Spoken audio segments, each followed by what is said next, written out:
بسم اللہ الرحمن الرحیم۔ السلام علیکم۔ حضرت عمر فاروق اور نوجوان لڑکی کا واقعہ۔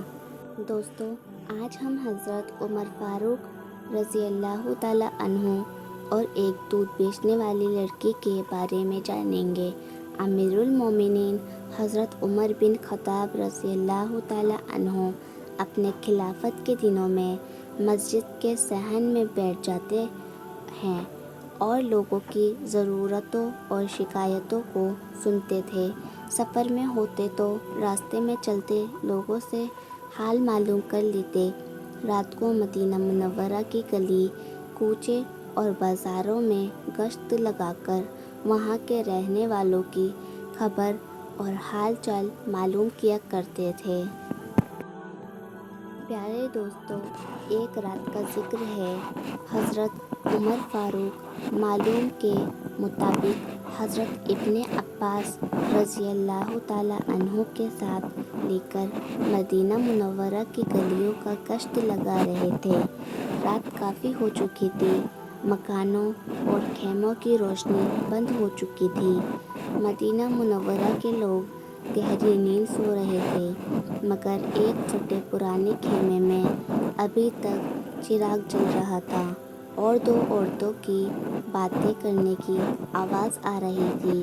عورتوں میں ایک ماں تھی اور دوسری اس کی بیٹی۔ ماں بیٹی سے کہہ رہی تھی کہ دودھ بیچ کر جو پیسے تو لاتی ہے وہ اتنے کم ہوتے ہیں کہ بڑی مشکل سے چلتا ہے۔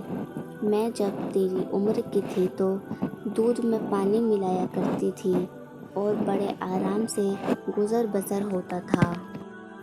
بیٹی، میری بات مان اور صبح سے دودھ میں پانی ملانا شروع کر دے۔ 4 پیسے زیادہ آئیں گے تو گھر کی حالت سدھر جائے گی۔ بیٹی ماں کو ٹالتے ہوئے کہتی ہے، ماں توبہ کرو، کیسی باتیں کرتی ہو۔ آپ کو سمجھاتے ہوئے کہنے لگی، ماں جب تم دودھ میں پانی کی ملاوٹ کرتی تھی تب اس وقت تم مسلمان نہیں تھی۔ الحمدللہ اب ہم مسلمان ہیں، ہم دودھ میں پانی نہیں ملا سکتے ہیں۔ ماں بولی، آخر اس میں حرج ہی کیا ہے؟ دودھ میں پانی ملانے سے اسلام پر کون سی آنچ آ جائے گی؟ بیٹی ذرا سخت لہجے میں بولی، اماں تمہیں کیا ہو گیا ہے؟ کیا تم بھول گئی ہو؟ ہمارے خلیفہ حضرت عمر ابن خطاب رضی اللہ تعالیٰ عنہ کی ہدایت کے مطابق دودھ میں پانی بالکل نہیں ملانا چاہیے۔ ماں نے جواب دیا، بیٹی کیا خلیفہ نہیں جانتے کہ ہم جیسے غریب اگر دودھ میں پانی ملا کر نہیں بیچیں گے تو 2 وقت کی روٹی کیسے حاصل کریں گے؟ بیٹی نے اپنا فیصلہ سناتے ہوئے کہا ہے، میری اماں، اس طرح حاصل کی ہوئی روٹی حلال رزق نہیں ہے۔ میں مسلمان ہوں اور کوئی ایسا کام نہیں کروں گی جو خلیفہ کی ہدایت کے خلاف ہو اور اسلامی تعلیمات کے بھی خلاف ہو۔ ماں نے بھی پھر سے بیٹی کو سمجھانا چاہا کہ یہاں کون سے خلیفہ بیٹھے ہیں جو دیکھ رہے ہیں، انہیں تو کانوں کان خبر نہیں ہوگی۔ اب تم سو جاؤ، صبح صبح میں دودھ میں پانی ملا دوں گی۔ پیارے دوستو، بیٹی تڑپ کر کہنے لگی، اماں نہیں، بالکل نہیں، خلیفہ نہیں دیکھ رہے تو کیا ہوا، اللہ تو دیکھ رہا ہے نا۔ اس کے بعد خیمے میں خاموشی چھا گئی، چراغ بجھا دی گئی اور ماں بیٹی دونوں سو گئی۔ دوسرے دن صبح ہوتے ہی امیر المومنین حضرت عمر ابن خطاب رضی اللہ تعالیٰ عنہ نے اس لڑکی کے گھر ایک شخص کو دودھ خریدنے کے لیے بھیجا۔ جب وہ شخص دودھ لے کر آیا تو آپ نے دودھ کی تحقیق کیا تو دودھ بالکل صحیح تھا، اس میں پانی کی ملاوٹ بالکل نہیں تھی۔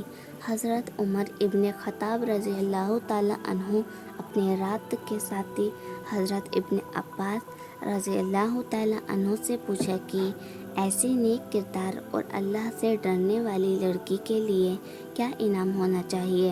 حضرت ابن عباس رضی اللہ تعالیٰ عنہ نے رائے دی کہ کم سے کم 1000 درہم انعام میں دینے چاہیے۔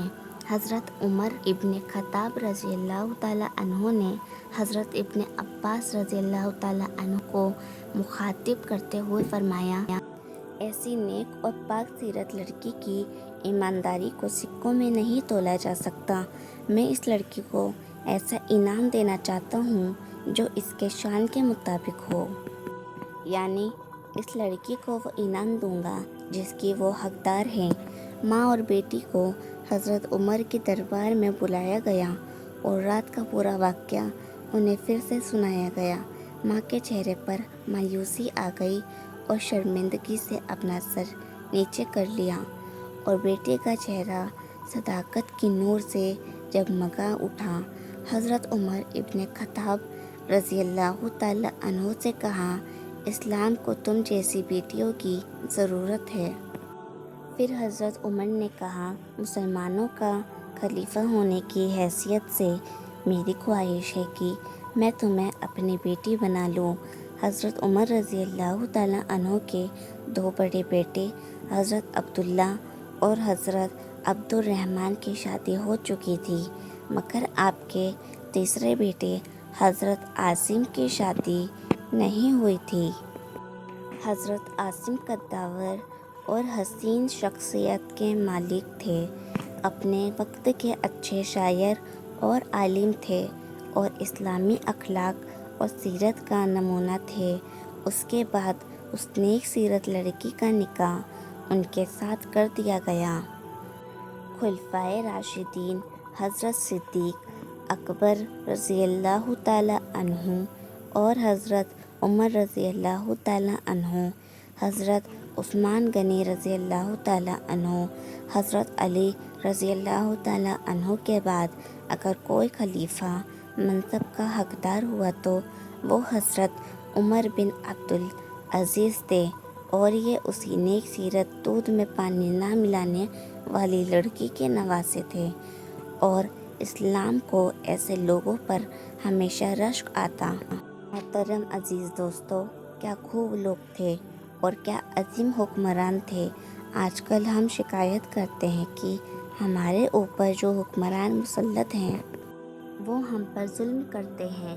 حقیقت یہ ہے کہ جیسا حکمران ویسا ہی عوام، یا جیسی عوام ویسا حکمران ان پر مسلط کر دیا جاتا ہے۔ اگر ہم بدلاؤ چاہتے ہیں اور سچ میں بدلاؤ چاہتے ہیں تو اس میں پہلے اپنے آپ کو بدلنا، اپنی خواہشات کو مارنا ہوگا، اسلام کے راستے پر اپنی زندگی کو گزارنا ہوگا۔ حضرت محمد مصطفیٰ صلی اللہ علیہ وسلم، خلفائے راشدین اور صحابہ اکرام رضی اللہ تعالی عنہ کے بتائے ہوئے راستے پر چلنا ہوگا، تب جا کر ہماری زندگیاں اور ہمارے حالات تبدیل ہوں گے۔ محترم عزیز دوستو، اللہ تعالیٰ سے دعا ہے کہ اللہ ہم سب کو نیک اور اچھا انسان بننے کی اور لوگوں کے کام آنے کی توفیق دے، آمین۔ میں امید کرتی ہوں واقعہ آپ دوستوں کو پسند آیا ہوگا۔ آپ سے گزارش ہے کہ اس واقعے کو اور لوگوں تک شیئر کریں، اور آپ اپنی رائے نیچے کمنٹ میں ضرور لکھیں۔ اسی طرح کی اور اسلامی معلومات حاصل کرنے کے لیے ہمارے چینل کو سبسکرائب کریں۔